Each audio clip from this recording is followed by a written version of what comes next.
With only a few more days before my Vietnam visa was set to expire, I set out to explore a few more of the most interesting spots in the city of Da Nang.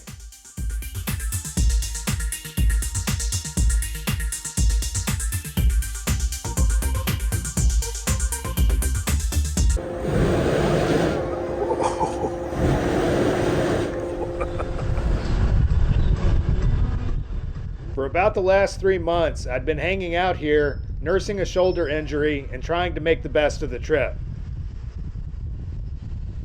As it turned out, I'd picked a hell of a good spot to post up in.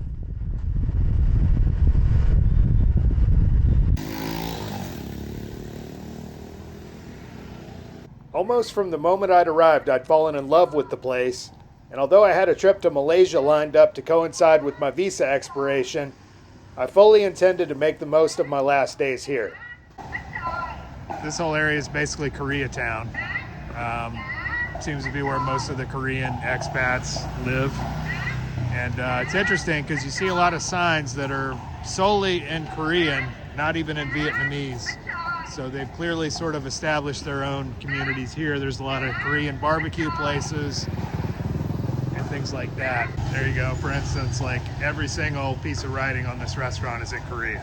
The Russian people really have a hard time over here because although a lot of people speak English and some people do speak Korean, finding somebody that speaks Russian is pretty rare. Again, necessitating the importance of sitting down and actually learning the native language, Vietnamese. There's another place that caters exclusively to the Korean clientele. Not even the Vietnamese, apparently, and especially not the English-speaking. It kind of tripped me out the first time I discovered this district. I actually reserved a hotel right smack dab in the middle of Koreatown. But places like this are nice to visit every once in a while, and I guess, obviously the cost of living is a lot cheaper here than it is in South Korea. And there might even be some North Koreans living here, you know. It might be kind of like an easier transition to come to a country like Vietnam as opposed to South Korea. Vietnam obviously is a communist country.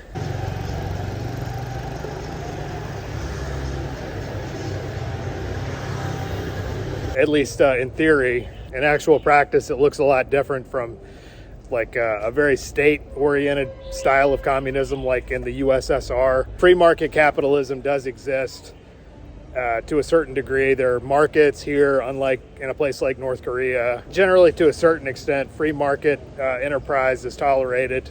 Speaking of which, I still needed to pick up a t-shirt for my friend Eddie back in South Dakota, so I headed over to the bustling Han Market.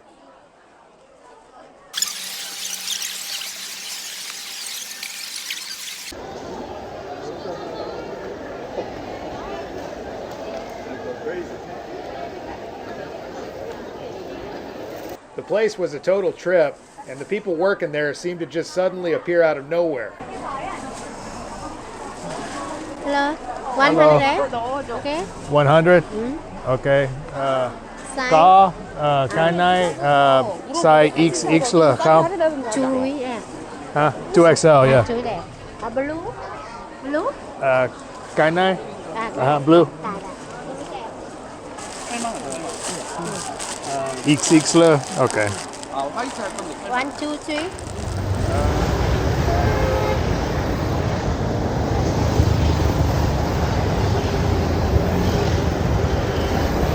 The people of Vietnam have just been absolutely fantastic, and I've learned to sort of read a lot more kind of clues into how people are feeling based on very subtle body language. The slightest like shadow of a smile could mean that you just made somebody's day, you know what I mean?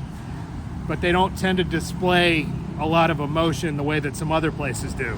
It actually works out really well for me because I'm kind of a natural introvert anyway, and I don't always feel like getting into a bunch of random conversations with strangers. Okay, this place is speaking my language now. Anytime you see sao rieng, that means durian. And as expensive as durians are around here, I definitely can't afford them. Every once in a while I'll kind of indulge and treat myself, but it's just absolutely crazy. But these are like some kind of little cakes, it looks like, made out of the sao rieng. But honestly, it's sugar. Like I said, I'm not really doing the sugar so well. pass on these for today. One of the absolute musts if you visit this city is the Da Nang Museum. Recently opened in 2025, the facility is ultra modern with seemingly no expense being spared in creating it. Tell you what, this looks like one hell of a museum. Basically, you show up, they give you a phone and a set of earphones. The whole thing costs like $2.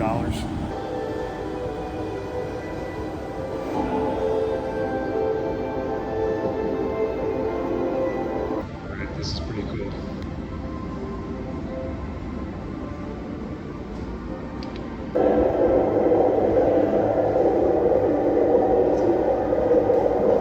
Look at some of those prawns. The size of lobsters. In addition to the totally awesome preserved aquatic specimens, there were all manner of historical artifacts on display, including some dating as far back as 2,500 years.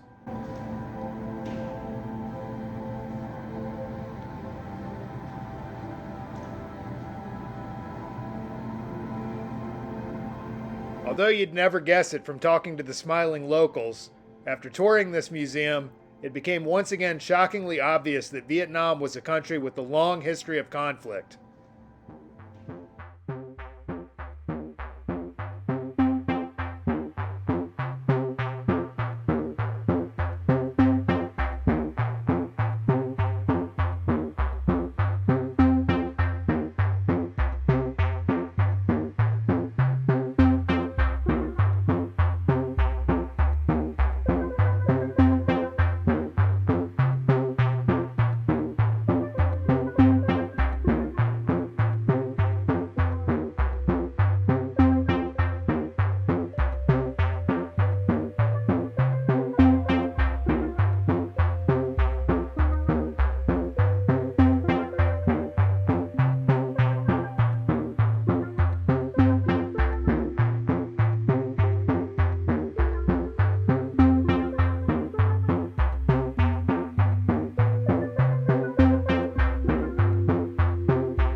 I'm not gonna lie, there was some pretty heavy stuff in that museum.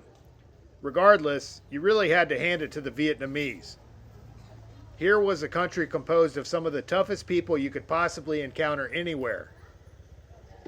As I had mentioned previously about the seemingly reserved nature of the people here, I wondered how much of their attitude toward life had been shaped by thousands of years of unimaginable hardship. And I don't know if I mentioned it yet, but all the tourists have just descended on this place. Every time I find a cool little spot, that's kind of mostly locals, the tourists end up coming in and it just kind of throws a monkey wrench in everything. So anyway, I've gotten to know this city pretty well at this point. I've stayed in a lot of different districts. Part of me is kind of itching to go somewhere else. So I'm excited about the trip to KL.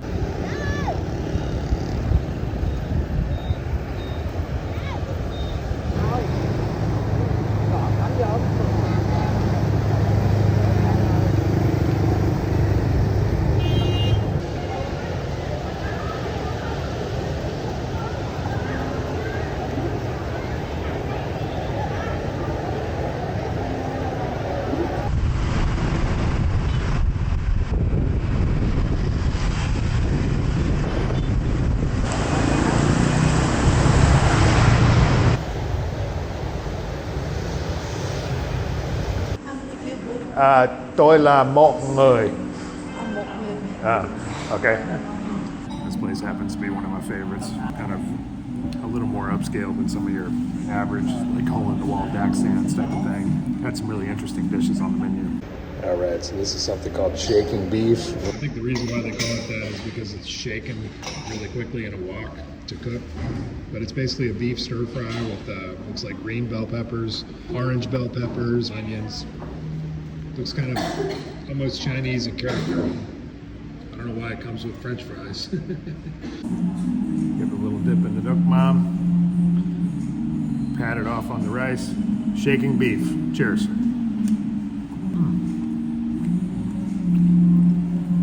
Good flavor. It's not your typical palate of Vietnamese flavor, and it's not nearly as sweet as I thought it would be. You know, when I saw it, initially I thought, okay, this looks like something Chinese that's going to have a super sweet sauce. My understanding is that it's stir-fried extremely quickly to get kind of an even kind of caramelization all over the beef, and then they sort of throw in the onions and the bell peppers. I'd be curious to know what it's spiced with, because it really doesn't taste like anything I've ever had anywhere. Definitely tasting some garlic. Definitely some MSG, of course, which is delicious. Some people are probably going to hate me for this, but I just have to see what a fry tastes like dipped in Nook Mom. I'm a huge fan of Nook Mom, the fermented fish sauce mixed with chilies. I like it on just about everything. Just to share a little bit of a secret with you, fermented fish sauce works in pasta sauce. I've been doing it for years. It's kind of a secret ingredient. Not so secret anymore, I guess, but apparently a lot of other Vietnamese people already know about it, but it just adds a whole other dimension to the sauce. So I just got to try a fry in the Nook Mom. That's great. Better than ketchup.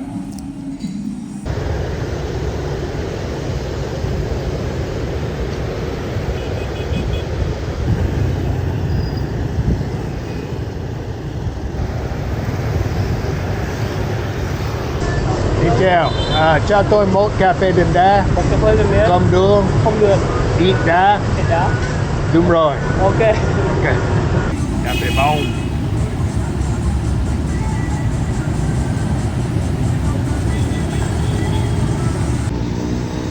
Nothing like the nice, relaxing sounds of the highway and techno music mixed together. Do you play Pulisic? Play football? Say again? Pulisic? Pulisic? This player football Mỹ. Oh, yeah. I find Pulisic. Okay, yeah. Good, very good. Soccer, as you might expect, is really big over here. So he's got one of his favorite so-called footballers is a guy named Christian something. But I don't follow soccer, obviously. But I think tonight there's a big game going on between a couple of teams I don't know about, you know. After about 30 minutes of sitting outside drinking my coffee, suddenly the tranquil scene became one of total panic. Man, a little bit of a dramatic scene in that cafe. There was a group of people in there. One of them had an infant about maybe 2 years old. Started choking and lost consciousness, and people are freaking out, just like begging people for help. Nobody knew CPR. I'm out on the street asking people if they know CPR. Some of them don't speak English. So finally somebody in the coffee shop had a car parked outside, and they're rushing to the hospital now, I guess, but it looked to me that the child had completely lost consciousness. But so man, I mean, if you believe in the power of prayer, which I do, please say a prayer. I think they work retroactively as well, so hopefully that kid's all right, man. I mean, stuff like this, it's like I said, I mean, I've been traveling constantly for the last 7 years, and I've definitely seen some pretty bad injuries just through the course of traveling. I mean, you see stuff, and I feel like maybe a sense of deja vu, like I've been in this scenario before. And maybe it's time for me to actually take a course on CPR, because I feel like this situation could have easily been averted very quickly if I just had that knowledge. But man, hopefully that kid's all right.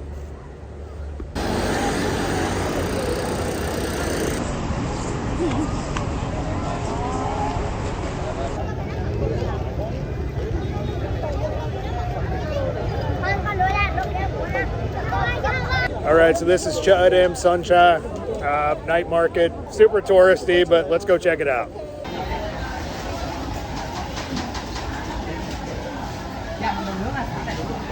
Suncha. We can make a move out though. Yes, sir. Where we going? Left or right? No, it's not. Oh, excuse me. Yes, it is. They got the big one right there. Those are like a Chinese sausage that's pretty popular in Vietnam. Something that started in China. Those little eggs are like a grilled egg, basically, and then all kinds of different little things. They got hot dogs down there and different stuff they throw on the barbecue. That's actually a really good ice cream. He's got a container of liquid nitrogen under there that freezes that surface.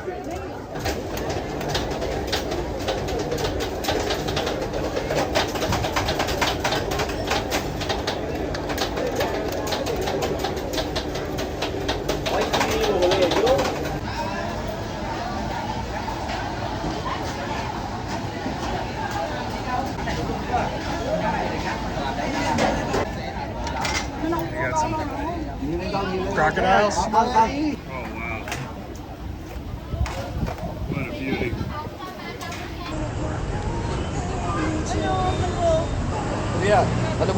Cái này bao nhiêu tiền?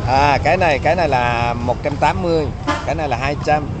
180. Ok. Cái này là 200. 200.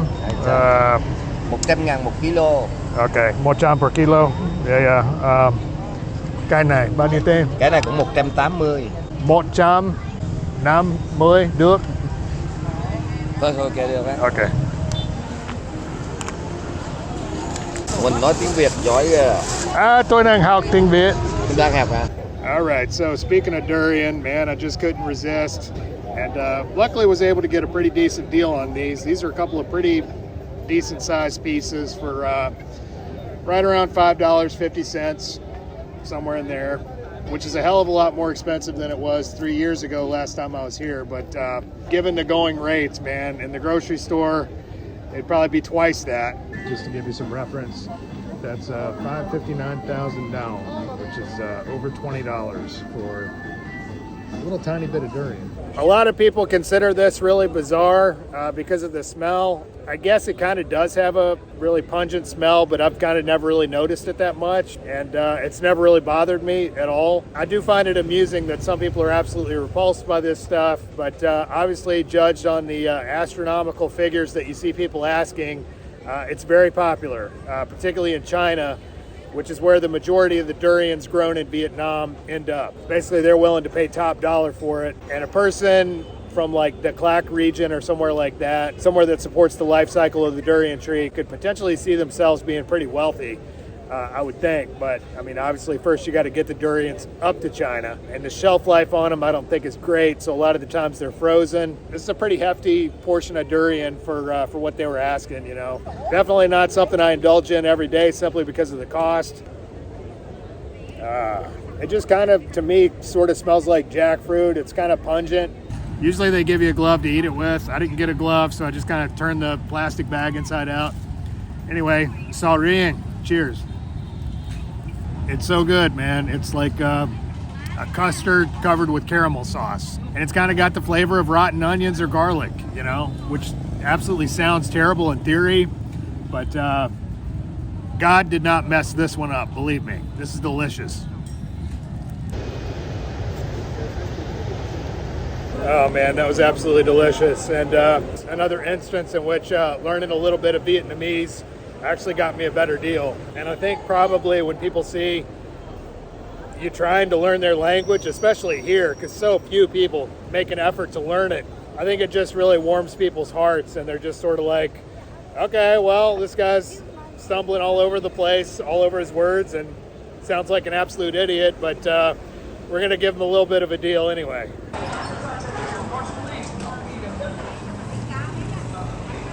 Cái gì? Oh, hot dog, okay. 40 hả? Xin cảm ơn. 60.000. 60.000. Yes. Yes. It is quite a piece of work. Heavily customized V-rod with an absolutely enormous rear tire. I don't even know what the width is on that one, but it is crazy, man. And, it's been parked out here all day, so I guess the owner of this restaurant or somebody probably owns it.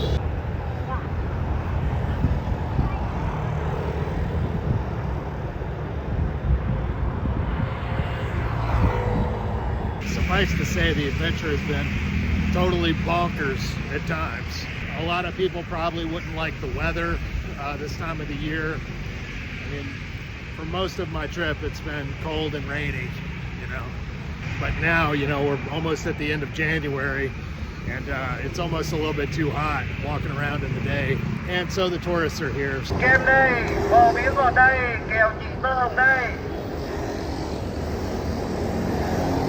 Kem đây, bò miếng ở đây, kèo chị tơ hồng đây. Kem đây, bò miếng ở đây, kèo chị tơ hồng đây.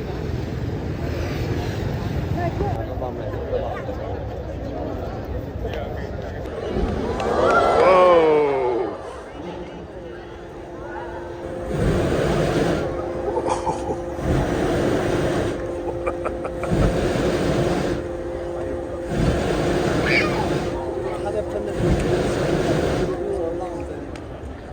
Man, you could feel the warmth coming off of that.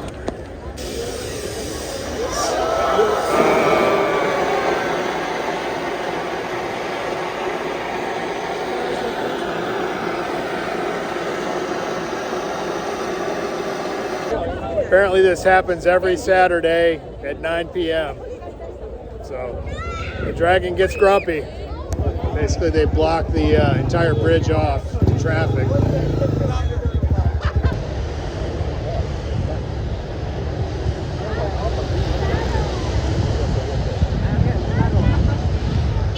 Taking down the Christmas decorations now. Almost seems a shame. As gorgeous as this Christmas setup was, but you know, I mean, I guess they ain't got no way of carrying all these decorations and stuff and storing them somewhere, so they just start over next year, I guess, and get some more big pieces of styrofoam and paint them up and put the decorations on them. Maybe they do this every year. It's crazy to see it all banged up and sort of pieces of this sleigh knocked out and stuff like that. It's kind of a dramatic change from what it was. The city of Da Nang undoubtedly holds a special place in my heart. Although I can't really say that anyone else would have the same experience here as I did, I found it to be the perfect place to work, play, eat, and explore. After checking out of my hotel, I ordered a taxi for the last time, then headed into the next chapter of my Southeast Asia adventure. So I hope you enjoyed that video. Just a quick note, this project is made possible by viewer support. If you enjoy these long-form travel videos and want to support the work, I've included an optional donate link below. Otherwise, thanks for watching, and we'll see you in the next video.